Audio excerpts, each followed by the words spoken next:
Assalamualaikum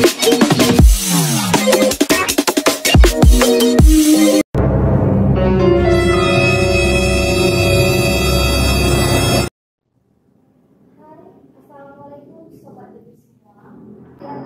Ya, kita bertemu kembali di Debiker Corporation.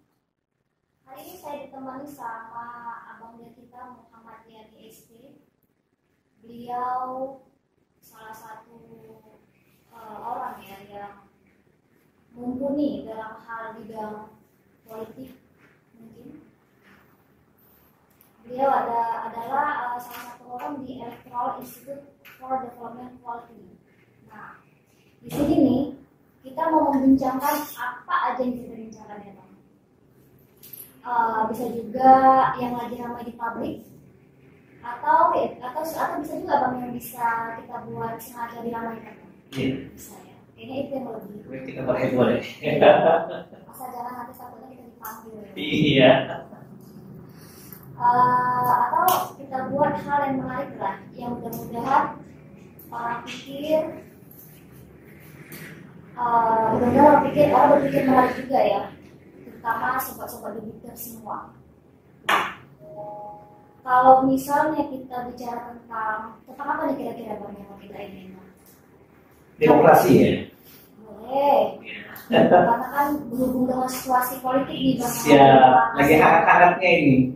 Kan berarti memang dari dulu sampai sekarang suasana politik memang panas ya Bang? Iya, dia ada momen-momennya dia. Menjelang pemilu itu lebih panas ya.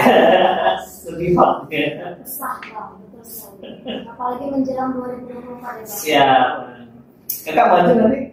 Ada rencana nih ya? Pokoknya Bang tidak boleh melebihi atau melampaui ya, yang lebih kuat. Siap. Kan tanggal 14 Juni ya Bang, sudah resmi penetapan 14 Februari. 14 Februari 2024. Tapi itu tahapannya untuk pemilu dimulai tanggal 14 Juni ya? Iya, ketika Februari. Jadi sekiranya tuh menurut Abang 2023 udah pastilah kita dapat sosok-sosoknya yang akan kita dapat lah ya Bang untuk presiden ataupun wakil. Iya, kalau kita melihat peraturan KPU itu bahwasanya terkait dengan calon presiden itu tiketnya itu udah didulukan oleh 2019 kemarin. Jadi tiket untuk menjadi capres itu di hasil pemilu 2019 kemarin. Jadi mereka lah yang punya tiket siapa yang akan dicalonkan. Tapi kalau kita melihat ini sebenarnya terlalu basi gitu kita lihat. Kenapa sedang basi? Tiket itu diambil dari 2019 karena di 2024 14 Februari 2024 itu kita melakukan pemilu. Mengapa tidak diambil tiket itu dari hasil pemilu 14 Februari 2024?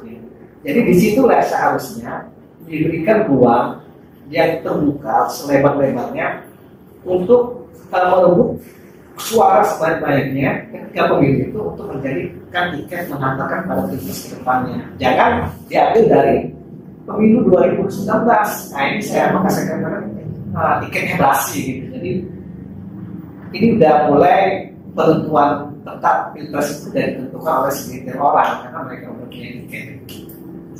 Apalagi sekarang ini ya Bang. Iya. Kita tengok para elit yang mulai kita kayak mana ya Bang, kalau menurut saya sepertinya kita seperti terkunci gitu ya Bang. Kita hanya dipertontonkan oleh para elit yang cuma bisa melihat satu pun nih Bang, oh ternyata ini kesini, oh ternyata gaya senyumnya ini gitu ya Bang. Gaya senyum saya gimana? Kayaknya menampakkan untuk apa nih Bang, cara kata apa ya. Iya. Ya itulah yang Siap. Cuma sebelum kita membahas terlampau atau dipanggil pula kita lihat atas bahasan tadi itu ya Bang ya. Kita mulai dulu ke kualitas demokrasi kita nih ya Bang. Iya. Kalau yang pernah kita baca nih, kayak seperti kata Alex Tan, salah satu pengajar ilmu politik di Universitas Tsinghua Taiwan. Beliau kan berkata, kalau kita bandingkan negara demokrasi dengan non demokrasi secara umum, negara demokrasi itu lebih kaya katanya ya kan. Mereka punya tingkat perkembangan manusia yang lebih tinggi. Karena apa? Karena demokrasi juga punya tingkat korupsi yang lebih rendah kata mereka. Karena warga negara demokrasi lebih bahagia dan lebih sehat. Dan warga negara yang berdemokrasi juga menikmati lebih banyak jaminan atas hak asasi manusia. Nah, itu yang dibaca Alexa sama kayak Burhanuddin, Bang. Burhanuddin Mutadi. Nah, jadi yang kalau si Burhanuddin Mutadi ini, Bang, dia kan sebagai direktur eksekutif Indikator Politik Indonesia. Tapi menurut beliau, studi dari Freedom House tentang Indonesia itu kita sudah turun gitu, Bang, rankingnya. Untuk menurut dia kita tuh sudah turun rankingnya dalam hal demokrasi, Bang. Kualitas berdemokrasi. Kenapa gitu? Karena semenjak 2013 di pemerintahan SBY sampai dengan sekarang itu kita mengalami kondisi yang blok kondisi. Apalagi kalau kita lihat dari ekonomi intelligence unit ya, Pak, kita sudah masuk ke forward demokrasi katanya. Nah, kondisi itu di mana memang sih bukan di kita aja, Bang, bukan di Indonesia aja, tapi di negara-negara besar. Bahkan negara yang stabilitas demokrasinya sudah mumpuni seperti Amerika juga pun rankingnya drop gitu, Bang. Nah, menurut apa Bang yang alasan terkemuka atau yang paling ini kenapa demokrasi itu bisa benar-benar krisis gitu? Oke, ini pertanyaannya dalam gitu ya, pemaparan luar biasa ya. Enggak, iya dalam santai. Iya, jadi memang kalau seandainya peran-peran dari tiga pilar kita sampaikan bahwasanya ya perlu berperan aktif dalam menjaga kualitas demokrasi ini, termasuk pemerintahan, kemudian legislatif dan masyarakat. Ini insya Allah kalau semua peran-peran yang berfungsi ini akan terkontrol demokrasi dan akan menghasilkan suatu kesejahteraan. Jadi ada korelasi antara demokrasi dan kesejahteraan. Kalau kita kasih suatu gambaran secara kasat mata saja, yang sederhana, kita menunjukkan suatu negara itu indeks demokrasinya bagus atau tidak, itu kita melihat di rumah sakit misalnya. Rumah sakit itu banyak pasiennya enggak? Nah, kalau rumah sakit kita melihat banyak, berarti indeks demokrasi itu masih kurang baik. Karena apa? Kesehatan salah satunya tadi ya. Indikasinya kesehatan itu ya warga negara itu sehat, ya, penyakit itu bisa diatasi. Kemudian kita melihat salah satu yang secara kasat mata kita di suatu negara itu dia demokrasinya bagus, kualitas demokrasinya bagus adalah di suatu negara itu tumbuh berkembang nggak pendidikan di suatu negara itu, sekolah berjamur nggak? Kalau seandainya suatu negara itu berjamur, pendidikannya itu bagus dan bertumbuh, berkembang, ini menunjukkan suatu negara itu memiliki tingkat demokrasi yang baik. Karena apa? Karena kalau seandainya suatu negara itu tingkat pendidikannya atau sekolahnya itu tidak bertumbuh kembang, ini menunjukkan indikasi demokrasi tidak baik. Ya, artinya ada korelasi demokrasi dan pendidikan. Kemudian kita melihat dari sisi kualitas demokrasi dari sisi ekonomi. Kalau kita melihat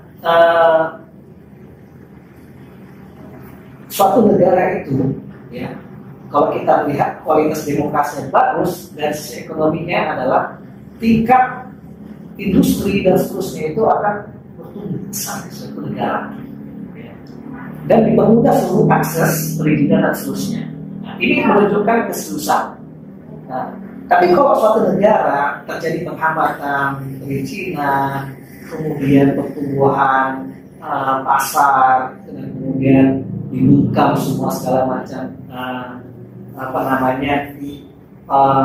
usaha-usaha kecil, kemudian ada kartel-kartel ya yang bermain atas segelintir orang, ini juga demokrasi dalam korelasi ekonomi itu tidak baik. Ini kalau kita melihat dari pandangan sederhana suatu negara itu kualitas demokrasi baik atau tidak. Berarti yang mengatakan itu demokrasi bukan hanya saja kebebasan dalam berpendapat ya, tapi ada Iya, artinya kita berbicara demokrasi dan implementasi demokrasi dalam kehidupan sehari-hari, yaitu ekonomi, pendidikan, kesehatan. Karena kalau kita melihat tujuan dari Pancasila negara kita adalah kesejahteraan di pasal 5 kalau kita lihat ya. Dalam Pancasila itu. Kemudian untuk mencapai Pancasila kesejahteraan itu adalah pemusyawaratan. Jadi komitmen dalam hasil permusyawaratan inilah yang harus dikawal oleh tiga pilar tadi, pemerintah, legislatif, masyarakat, dan seterusnya. Seperti itu. Terus kita tadi kan sekjen ya Pak? Iya, sekjen ini. Aduh. Sekjen mana nih? Sekjen mana nih ya? Yang mana nih Bang? Ini ya kan? Aduh, pokoknya saya secara pribadi sekjen kalau pernah sekjen manapun mau maju dari mana enggak ya? Dikasih kisi-kisi itu mau maju dari mana? Jadi kan di sini Bang, memang sebagai sekjen Electoral Institute ya, for Development Quality. Nah, boleh dong Bang, supaya sobat lebih tahu nih, Electoral Institute itu bertugas seperti apa? Apakah ada dampaknya buat publik ya Bang? Karena kan yang kita harapkan kelembagaan yang dibentuk oleh orang yang mumpuni dalam bidangnya, apalagi bukan orang yang main-main ya Bang ya, yang termasuk ke dalam Electoral Institute ini. Jadi bisa ada dampaknya ya Bang untuk publik, sehingga untuk masyarakat, apalagi untuk kaum milenial nih Bang, nih banyak nih ya orang-orang milenial, kita lihat Bapak di sebelah sana ya Bang, habis masa mudanya Bang. Iya. Nah, jadi pengetahuan nih buat kalian nih gitu kan, seperti apa gitu Bang? Boleh Bang ngomong Bang? Iya. Kita dapat promosi lembaga nih dari Lubir. Iya. Saya sebagai sekjen IDEF ini Electoral Institute for Development Quality, suatu lembaga sumber lembaga konsultan survei dan politik dan juga pembangunan. Karena kebanyakan kita melihat lembaga-lembaga politik itu banyak konsentrasi pada survei, tetapi kita punya nilai lebih dibanding dengan lembaga-lembaga lain. Kita tidak hanya mengawal demokrasi itu pada proses pemilihan umum dengan melalui survei dan seterusnya, tapi kita punya kelebihan yaitu proses pembangunan setelah pemilu. Jadi setelah pemilu, pelantikan kepala daerah, pilpres dan seterusnya, nah di sini kita punya peran dalam proses pembangunannya. Jadi tidak kita lepas selesai pemilu, tapi kita diawasi dan juga kita akan coba berkolaborasi dengan pemerintah atau siapa legislatif untuk membangun daerah atau membangun Indonesia seterusnya. Jadi ada kelebihan dari kita itu mengawal pembangunannya sendiri. Itu dia masuk ke dalam pemerintahan atau di luar? Ya, kita lembaga, kita sifatnya hanya sebagai konsultan. Ya. Jika kita memang bisa bermitra dengan dari awal proses survei, kemudian election, setelah election itu masuk pada proses pembangunan, ini akan kita kawal. Karena banyak proses pendampingan suatu calon, baik itu calon legislatif atau juga calon kepala daerah atau bahkan calon presiden, itu pengawalan itu hanya sebagai selection, yaitu pemilihan suara. Setelah itu tidak, karena kita melihat ada salah satu rekan kita di daerah Ponorogo, beliau mendampingi dari proses election pemilihan umum. Setelah selesai pemilihan umum di kepala daerah di Ponorogo, setelah pemilihan umum dan dilantik kepala daerah itu, dia kawal lagi untuk membawa reok Ponorogo itu menuju UNESCO gitu, untuk mendapat pengakuan UNESCO. Nah, sebagai diterima sebagai benar budaya non benda yang diberikan penghargaan dari UNESCO. Nah, inilah proses pengawalan pembangunan salah satunya. Tidak kita lepaskan pada hanya sampai pada electionnya saja. Dan di dalam kelembagaan itu kan apakah dia ada termasuk misalnya dari anggota dari partai ini atau dia berdiri sendiri? Iya, kita bebas ke siapa yang bisa kita ajak kerjasama, bisa perwakilan personal dari dia caleg atau apa, kemudian bisa juga pilkada dan nanti juga pilpres. Kita juga bisa bermitra dengan pemerintah juga bisa. Misalnya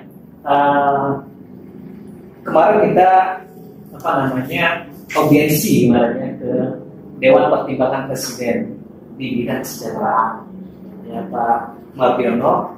Beliau sangat respon, tertarik dengan ide ini, gitu. Karena kita punya sisi kelebihan yaitu mengawal suatu pembangunan setelah election. Bahkan beliau membuat suatu tantangan ke kita, coba buat suatu analisa, penelitian terkait dengan demokrasi dan kesejahteraan. Maka tadi saya sampaikan di awal tadi, demokrasi itu bisa dilihat dari kasat mata yang simpel, sangat sederhana. Kita lihat demokrasi dan kesejahteraan itu bisa kita lihat dari ini, rumah sakitnya dari kan, kemudian pendidikan, kampus, sekolah. Nah, di situ kita lihat kalau misalnya demokrasinya itu bagus, kesejahteraannya bagus, berarti rumah sakit itu pasiennya sedikit karena sudah sehat semua masyarakatnya. Pendidikan itu berjamah, pendidikan, sekolah dan kampus-kampus sudah berjamah, berarti sudah cerdas semua masyarakat di suatu negara itu. Nah, itu kan menunjukkan bahwasanya korelasi antara demokrasi dan kesejahteraan tadi kalau kita lihat secara sederhananya seperti itu. Kalau untuk mengetahui juga, kan ini baru ya, beberapa baru ya Pak. Ya sedikit saya tambah, kita bisa bermitra dengan pemerintah, kita bisa bermitra dengan privat, swasta. Kita juga bisa membangun suatu komunikasi kerjasama antar negara gitu. Misalnya kita juga dari akses ini terkait dengan kooperasi politik antara dua negara atau negara, misalnya Indonesia dengan Thailand, misalnya Indonesia dengan Singapura. Kita buat suatu pembandingan politik. Nah, di sini coba kita akses kerjasama seperti apa. Kemudian kita juga bisa mencari suatu program-program yang ada di PBB misalnya. Artinya kita udah, ya artinya kita bukan hanya sebatas pada kerjasama tingkat lokal, tingkat nasional, tapi kita ingin mengarahkan ide ini menuju pada go internasional, go global, global action. Misalnya kita coba cari program-program yang ada di PBB yang berbau tentang politik dan demokrasi, coba kita ajukan proposal, dan seperti itulah harapan kita. Bisa bekerja sama dengan skala internasional. Berarti bekerja sama di skala ini ya? Iya, siap. Dan untuk misalnya nih, lembaga ini apakah bisa memberikan informasi kepada publik bahwasanya misalnya nih, apa saja sih yang bisa diakses atau apa saja yang bisa lembaga ini bantu untuk bisa jadi kesejahteraan publik atau menggait lapangan kerja buat anak-anak muda gitu. Apakah bisa gitu Pak? Ya, karena kan yang kita harapkan kalau sebuah lembaga itu berdiri, ya, selain menambah PAD-nya terhadap suatu negara atau paket atau pemerintahan ini, juga bisa membuka lapangan pekerjaan ataupun informasi lah yang bisa bermanfaat buat publik ini. Iya. Ya, sekarang kita memposisikan lembaga ini adalah lembaga konsultan. Artinya dia tidak memiliki kewenangan yang tidak memiliki jalur instruksional dalam suatu pemerintahan, tetapi dia sifatnya sebagai rekomendasi menjadi dasar pijakan suatu pemerintahan untuk melaksanakan programnya. Nah, disinilah lembaga ini melakukan perannya, memberikan suatu rekomendasi, pijakan-pijakan oleh pemerintah untuk membuat suatu keputusan untuk kesejahteraan rakyatnya. Dasar dari mana pijakan itu? Dasarnya dari riset-riset yang kita lakukan. Iya, misalnya bisa kita sepertinya bisa lah ya lembaga itu untuk menggalang atau ya kita sebenarnya rekomendasi, iya. Cuma dalam eksekusinya itu tetap pada eksekutif ya. Pemerintah. Siap. Selanjutnya Pak, boleh apalagi yang kita bahas Pak? Ya. Tadi kan kita bicara tentang tema pada sore hari ini adalah terkait dengan batas demokrasi. Kualitas demokrasi. Kalau kira-kira menurut Mbak Winda, saya lagi Mbak Bu ya. Aku boleh Pak. Baik. Kalau berdasarkan dari pandangan Mbak Winda, kira-kira Indonesia demokrasinya seperti apa kualitasnya? Nah, kalau dari saya pribadi ya, apalagi yang saya bilang tadi Pak, karena saya lihat beberapa hari yang lalu saya lihat beberapa data yang memang menunjukkan penurunan yang signifikan Pak dalam hal kebebasan berpendapat tadi terutama yang saya utarakan sama Bapak. Di saya ada lihat misalnya menurut Bapak Burhanuddin Muhtadi tadi Pak, bahwasanya setelah mereka melakukan survei kualitas demokrasi itu kenapa dia bilang menurun? Dia kan berbicara berdasarkan data ya kan.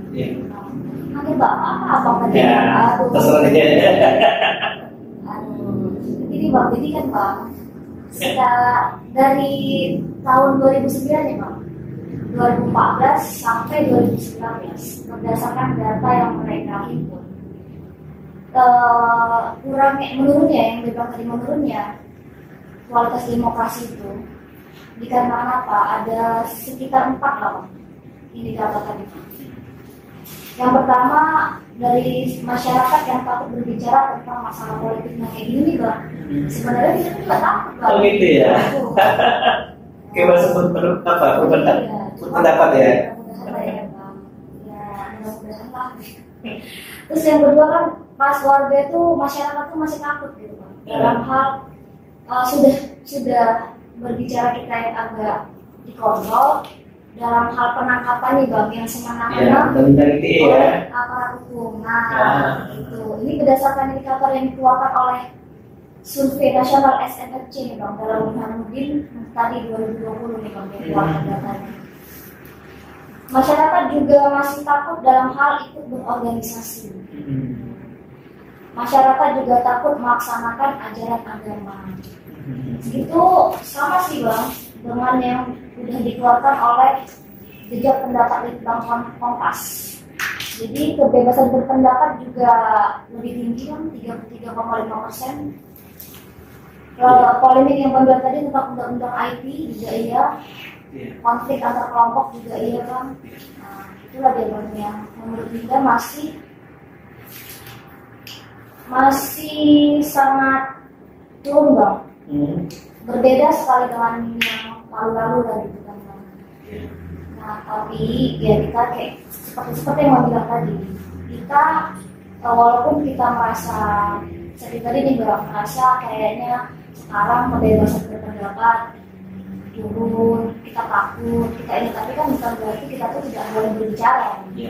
Walaupun kadang kita berbicara keras, dibilang kita tidak ikut kesatuan, kita tidak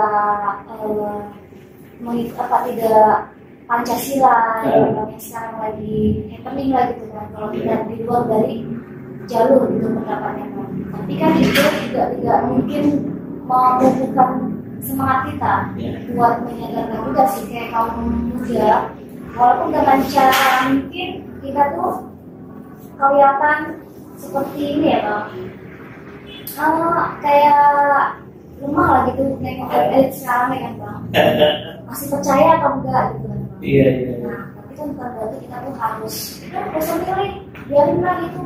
Nah takutnya yang suara-suara kita yang sesuai dengan hati nurani kita dipergunakan oleh orang-orang yang tidak bertanggung jawab. Dan ya dimanapun misalnya saya berada, sebisa mungkin apalagi sama kaum milenial untuk terus memilih. Yang mudah-mudahan kita berharap walaupun ya ada elit yang memang memakai hati nuraninya gitu memang benar-benar baik, memang memajukan Indonesia. Walaupun memang pasti Bang, setiap elit pasti bilang demi negara ya Bang. Walaupun pasti sebenarnya demi kekuasaan. Kita boleh nggak masalah, kita kasih ini kuasa pribadi nih Bang, kita kasih dia berkuasa. Tapi dengan kekuasaan yang sudah dia miliki, mampu nggak dia setidaknya memikirkan atau memberikan pelayanan publik lah kepada kita nih ya tadi yang sudah memilih dan sudah mempercayai kita melihat itu abang ada takut nanti bang kalau global ya. Iya. Gimana bang apa misalnya? Ya memang yang menjadi PR besar dalam indeks demokrasi Indonesia itu adalah pertama yang disampaikan Mbak tadi ya terkait dengan kebebasan berpendapat itu memang lagi kalau kita lihat skornya itu bukan hanya dari survei dari Hanum tadi, kita lihat juga dari data BPS juga seperti itu. Jadi terjadi penurunan dari 2018, 2019 ke 2020 itu terjadi penurunan terus ya terkait dengan ancaman penggunaan kekerasan oleh aparat pemerintah terhadap kebebasan berpendapat. Itu penurunannya setiap tahun penurunan. Kalau tadi di data BPS itu kita diambil 2018, 2019 itu terus menurun dari 70,22%, kemudian 2019 itu 65,69 dan di 2020 itu skornya 58,82. Jadi penurunan terus. Jadi ya 2020 kita melihat di data BPS. Dan kan memang juga ini menjadi suatu PR besar. Artinya kita punya peran penting dalam mengontrol ini. Ya semua elemen itu harus memiliki peran penting dalam mengontrol demokrasi Indonesia. Ya termasuk saya, Mbak Winda, pemerintahan, kepolisian, dan juga ya terutama akademisi. Ini sangat penting kita lihat karena peran penting akademisi kampus dalam memberikan suatu pendidikan politik bagi masyarakat untuk memberikan suatu kontribusi meningkatnya indeks demokrasi Indonesia di tahun 2020 ini. Jadi terutama sih sebenarnya saya terutama sebenarnya dari akademisi itu juga tentunya wajib itu memberikan saran atau memberikan kelas bagi kaum muda ya bang. Iya. Karena kaum muda sekarang besar bang, suaranya sangat besar dan sangat berpengaruh buat pemerintah. Cuman yang menarik kita lihat partisipasi politik ini meningkat. Partisipasi politik ini meningkat kalau kita lihat dari data The Economist Intelligence Unit ini menunjukkan bahwa partisipasi politik ini meningkat. Artinya kesadaran politik milenial ini sudah mulai terbangun kita melihat. Ya, ini kita melihat ya, ini menjadi suatu ya nilai plus juga bagi kita. Kesadaran milenial dalam berpolitik ini meningkat. Kalau kita lihat indeks indikator indeks demokrasi Indonesia ini di tahun 2021 ini pada urutan ke 60 ke 52 dia naik. Ya. Jadi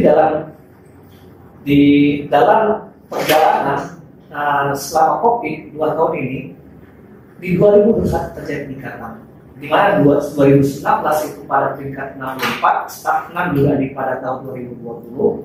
Kalau kita lihat dari data The Economist Intelligence Unit, dengan skor 6,48 di tahun 2019, 2020 dengan skor 6,30 dan pada 2001 kemarin itu baru dirilis oleh The Economist Intelligence Unit di Februari 2022 kemarin, ternyata 2021 kita mengalami peningkatan indeksnya secara global dari 168 negara kita pada peringkat 52 indeks demokrasinya dengan skor 6,71. Tapi kalau dikatakan oleh The Economist Intelligence Unit ini Indonesia masih dalam demokrasi cacat, banyak yang harus diperbaiki. Salah satunya tadi Anda beberapa ya ini kepercayaan terhadap pemerintah dan politikus. Ya.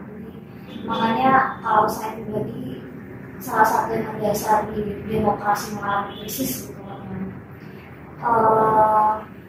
sama apa tadi ya bang, rendahnya kepercayaan pemerintah, kepercayaan kita nih pada pemerintah sama politikus, juga regulasi pemerintah yang dianggap tidak transparan. Ya memang kalau kita lihat dari data The Economics Intelligence Unit tadi, kenapa tahun 2020 itu dan 2019 itu terjadi penurunan? Karena salah satu faktor yang penyebab penurunan itu adalah tidak meresponnya pemerintah terhadap isu-isu publik. Ini, ya, ini yang menjadi salah satu faktor mengapa terjadi penurunan indeks indeks demokrasi Indonesia di tahun 2019 dan 2020. Selain itu juga COVID. Nah, selama COVID inilah terjadi suatu kebijakan itu yang tidak mengindahkan aspirasi daripada kami. Kemudian ditambah lagi dengan undang-undang ketenagakerjaan yang kemarin itu seolah-olah itu tidak demokrasi dari pandangan dari ekonomi dengan intelijen ini tadi. Setelah di tahun 2021 itu terjadi kenaikan. Karena apa? Kita melihat respon positif dan bagusnya penanganan COVID oleh pemerintah Indonesia. Ini salah satu faktor menunjang kenaikan daripada indeks itu tadi. Yang 2020, 19 itu juga itu pada COVID, karena kebijakan itu kan harus memang dalam kondisi yang urgent dan itu harus diterapkan oleh pemerintah dengan mengabaikan opini-opini publik tadi. Ini yang diambilkan pemerintah sehingga indeks demokrasi turun. Di 2021, itu salah satu parameternya kenapa dia naik, karena pemerintah dinyatakan efektif dalam menangani COVID. Kemudian yang kedua, MK itu membatalkan undang-undang ketenagakerjaan, sehingga dengan itu gambaran bahwasanya pemerintah menyerap aspirasi terkait dengan opini publik. Ini yang salah satu parameter penilaian dari ekonomi intelijen ini tadi. Tetapi banyak hal yang harus diperbaiki. Selain itu juga terkait dengan prosedural dan juga keseragaman yang ada di Indonesia ini. Artinya proses pemilihan ini yang banyak yang dikritisi dalam penelitian ini. Gitu. Yang tadilah kita melihat ada peran pemerintah yang intervensi, kemudian intervensi institusi keamanan dalam mengarahkan salah satu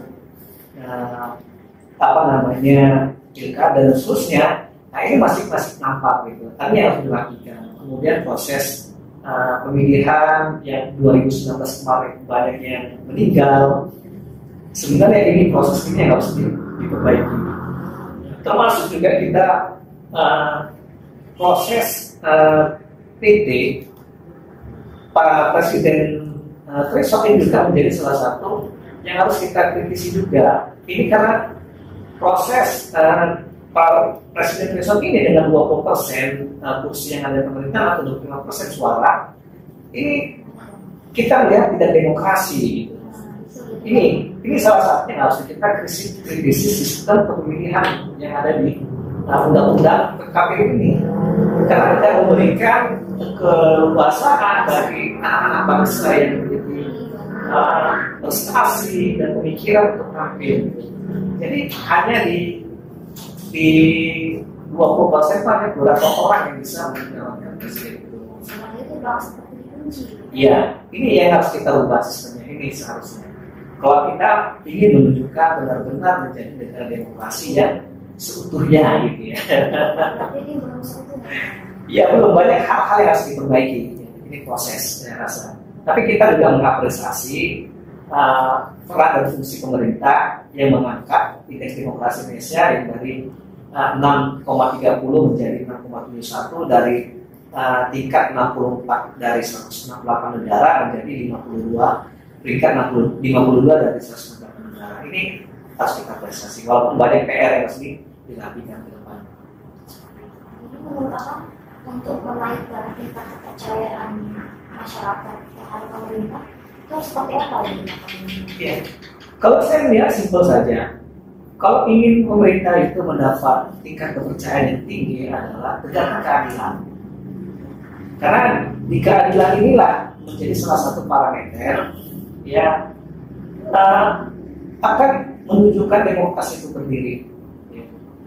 Jadi jangan kesannya keadilan itu hanya setia pada mereka yang di atas, tetapi menekan yang di bawah seperti itu. Atau dia hanya mendampingi orang yang kekuasaan dan harkat dan menekan oleh orang-orang yang tidak berkuasa. Jadi kasihan juga sih Bang melihat akademisi atau orang-orang yang selalu menyuarakan ayo memilih apalagi kepada anak-anak muda yang lagi labilnya mau pilih yang mana ya kan Bang. Kalau saya bilang gitu, jadi kita nih sibuk nih misalnya menjelaskan atau mengajak mereka untuk selalu menyuarakan suaranya, berdiri jalur yang benar. Tapi sementara kita selalu dipertontonkan oleh elit-elit yang memang dramanya itu epic loh Bang. Epic loh, karena kenapa ada dramanya itu epic? Ya dulu kan pernah tuh ya ada kasus Gayus. Nah, jadi dia bisa tiba-tiba ini berhubung dengan kita bicara mengenai keadilan ya. Gayus. Keadilan kesejahteraan bagi semua Indonesia. Itulah pasal yang menjadi tujuan negara itu. Nah, kadang kita suka lupa ya. Kelima suka lupa Bang. Pasal kelima lupa ya.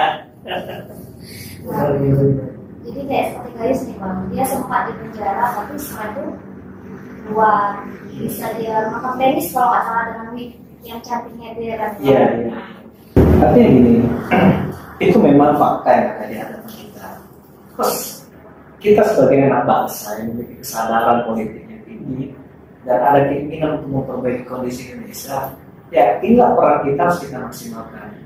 Ya peran kita untuk membalikkan dari demokrasi yang kurang baik menjadi kualitas demokrasi yang baik.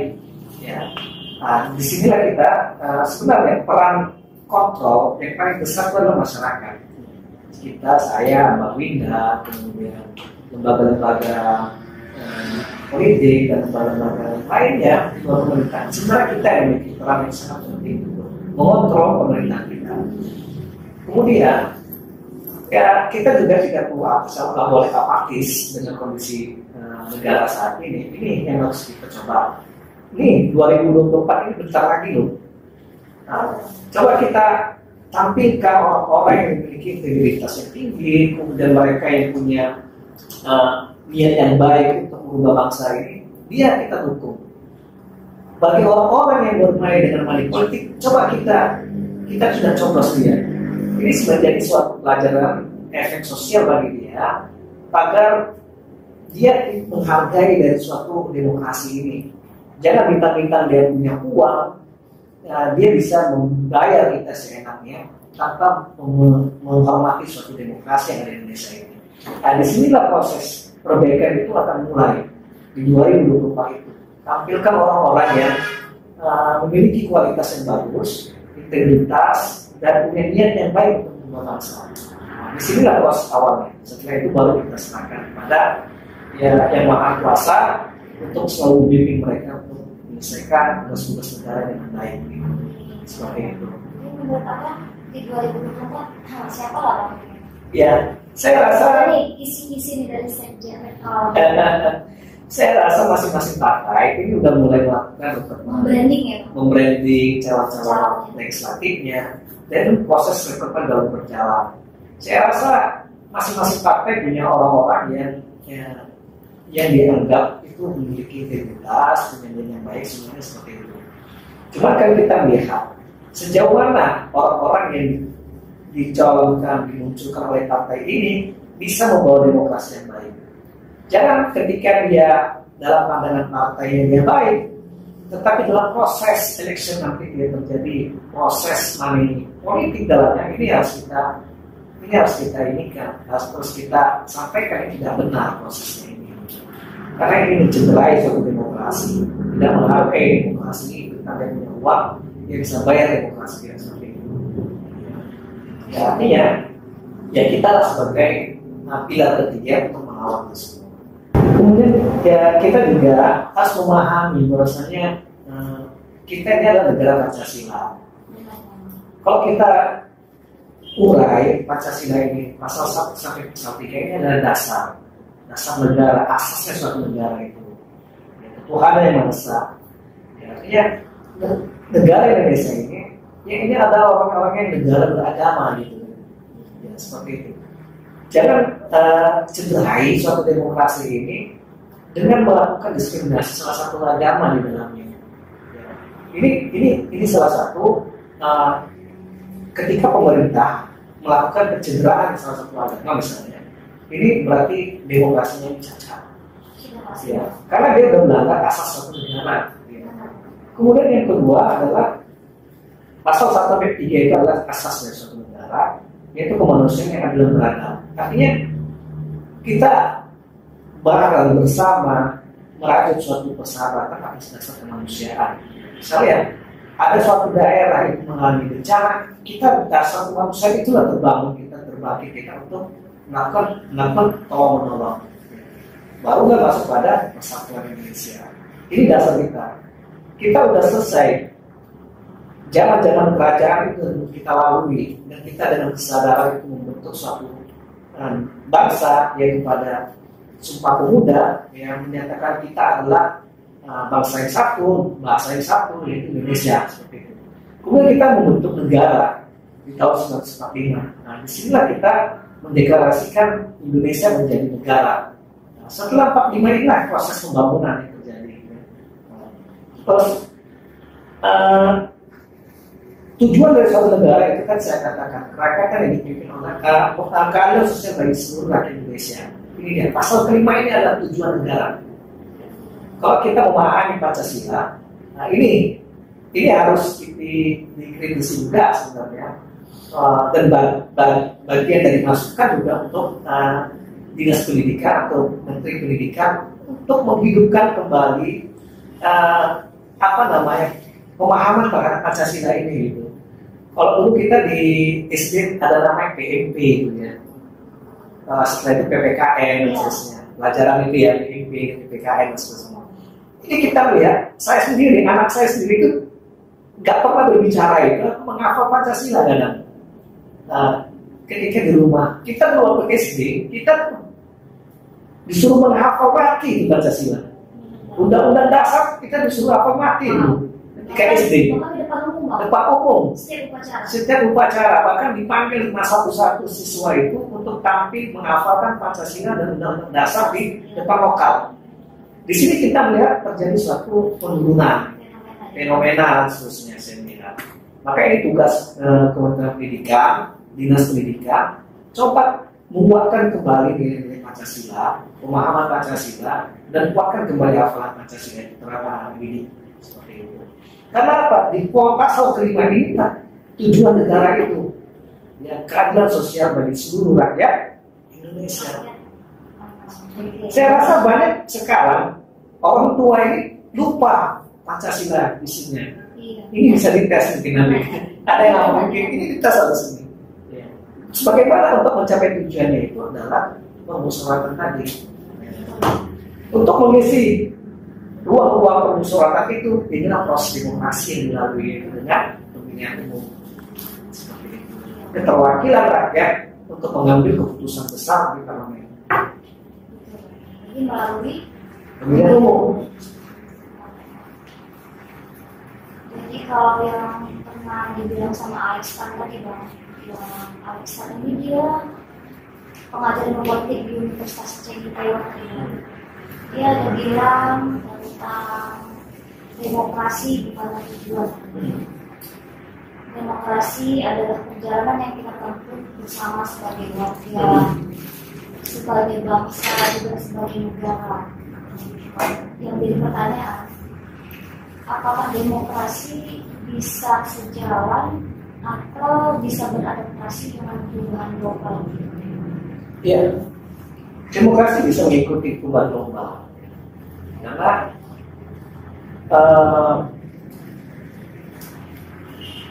demokrasi itu suatu sistem pemerintahan ya, yang mengambil suatu keputusan besar baik itu langsung ataupun tidak langsung itu ya melalui rakyat. Perubahan-perubahan itu akan dirasakan oleh rakyat. Ketika perubahan itu dirasakan rakyat, peran pemerintah adalah melakukan sensitivitas terhadap perubahan terhadap apa yang dirasakan rakyat itu. Karena kalau Abraham Lincoln mengatakan demokrasi itu adalah dari rakyat untuk rakyat dan oleh rakyat, ya seperti itu. Jadi apa yang dirasakan rakyat, pemerintah perannya adalah fungsinya adalah melakukan sensitivitas terhadap apa yang dirasakan oleh rakyat. Ketika pemerintah nggak sensitif terhadap apa yang dirasakan rakyat, berarti dia gagal pemerintahannya. Ketika masyarakatnya itu miskin, ketika masyarakatnya itu bodoh, ketika masyarakatnya tidak sejahtera, maka pemerintahannya tidak sensitif, maka dia akan gagal. Tapi kan kita dari kali ini mau kritik ya Bapak tentang pemerintah. Kita kasih info juga kepada saudara kita bahwasanya capaian pemerintah yang sudah langsung mengena ke masyarakat, apa bisa kasih info Bang? Capaian pemerintah yang sudah ini, yang sudah sampai kepada masyarakat selain jalan tol ya Bang? Ya, untuk capaian-capaian pertama yang menjadi apresiasi ya. Ini kita kan harus mengatakan kalau misalnya pemerintah bagus, kita katakan bagus ya. Yang menjadi suatu apresiasi secara global sehingga Bapak Presiden Joko Widodo itu tampil berbicara di Amerika pada acara G20 Asia Afrika ya masa itu masalah. Yaitu adalah penanganan COVID yang efektif dilakukan oleh pemerintah Indonesia. Ini kita akui, sehingga di dalam forum itu Pak Joko Widodo, Presiden Joko Widodo itu tampil menjadi pembicara di situ. Ini kita akui. Kemudian terkait dengan ekonomi, ya ini ya artinya kita dalam proses pemulihan setelah dihantam oleh COVID gitu ya. Dan alhamdulillah Indonesia masih pada posisi yang baik ya kalau dilihat dari tingkatan inflasi. Kalau kita lihat Amerika Serikat yang katanya itu negara adidaya itu inflasinya anjlok di urutan 28 terberapa itu. Tapi Indonesia masih dalam posisi 10 besar masalah saya. Ya itu baru dirilis. Artinya tingkat inflasi masih terkendali. Kita melihat kalau kita zoom dari Medan, ya ini kalau pemerintahan Kota Medan kita melihat ya ini menjadi suatu kinerja yang baik. Kita melihat dari Pak Wali Kota Medan, Bang Bobi Afif Nasution, dia mulai mengaktifkan UMKM. Ya, kemudian kreatif, anak-anak kreatif itu difasilitasi. Ya, dan ada ruang. Sebenarnya kan yang disebutkan juga sebenarnya selain kesempatan kerja, diharapkan pemerintah juga memberikan ruang kepada anak-anak yang baru tamat sekolah, yang tidak bisa melanjutkan perkuliahan atau anak-anak yang baru tamat kuliah, yang ingin berkreasi sebelum dia mempunyai pengalaman yang mumpuni, pemerintah diharapkan memberikan ruang belajar ya.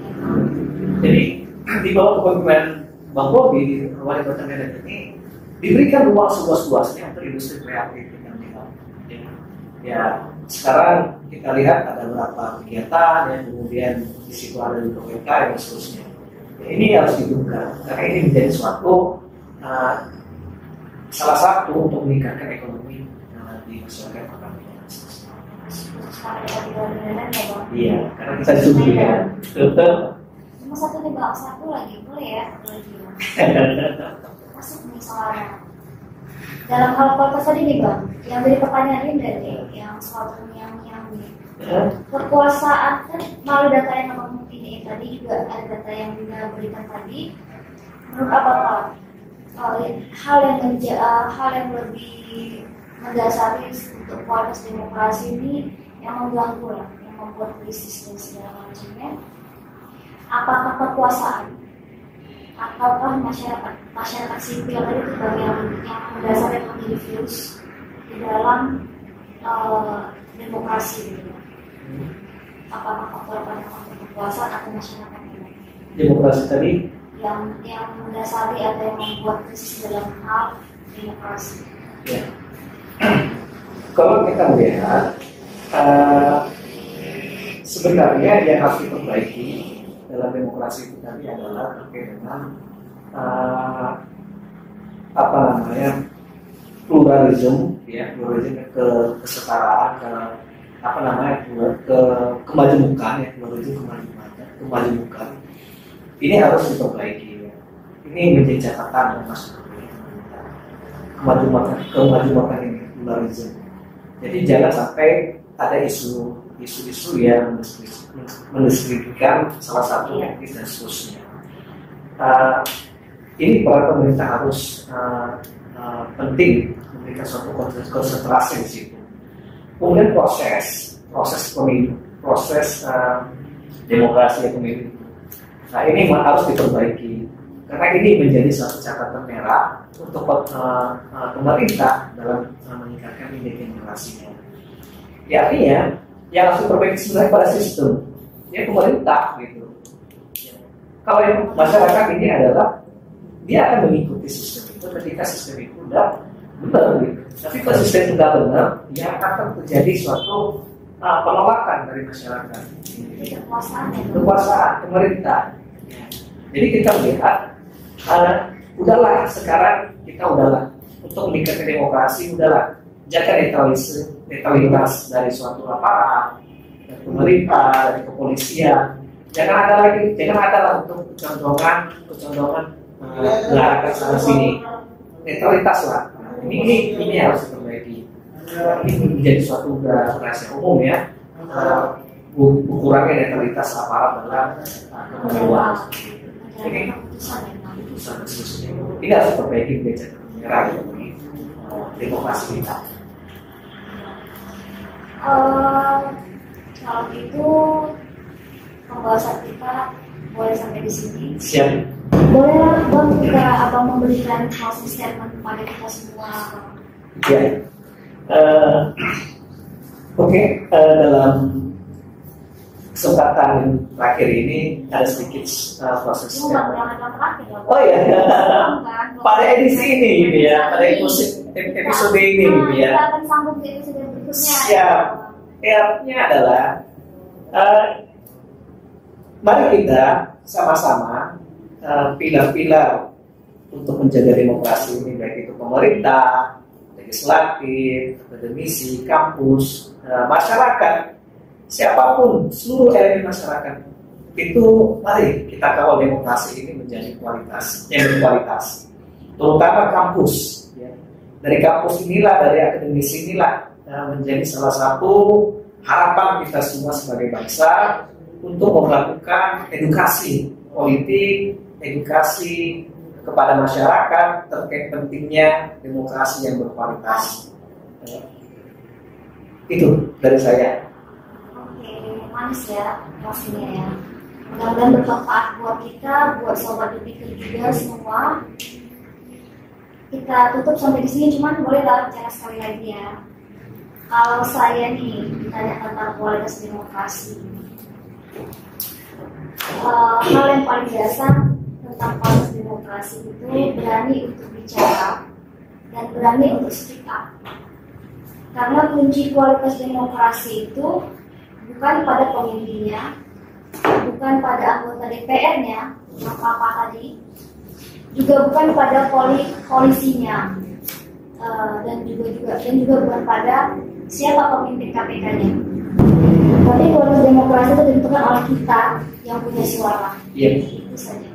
Makanya walaupun dengan berbagai macam gaya RT yang menurut kita tidak cocok di kita, ya tetaplah memberikan suara, tetap berani speak up, tetaplah bersuara pada yang benar dan mengarah kepada publik, juga bermanfaat buat publik.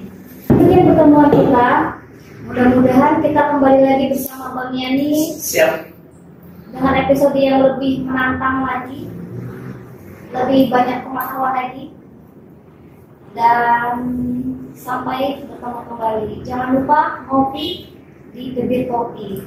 Jangan lupa ya, like, subscribe, dan komen. Bila perlu bagikan part-part yang menurut kalian itu enak atau konten untuk dibagikan. Oke, untuk di-share. Jangan lupa klik komen juga ya, klik like juga komen. Terima kasih. Baik, assalamualaikum. Assalamualaikum.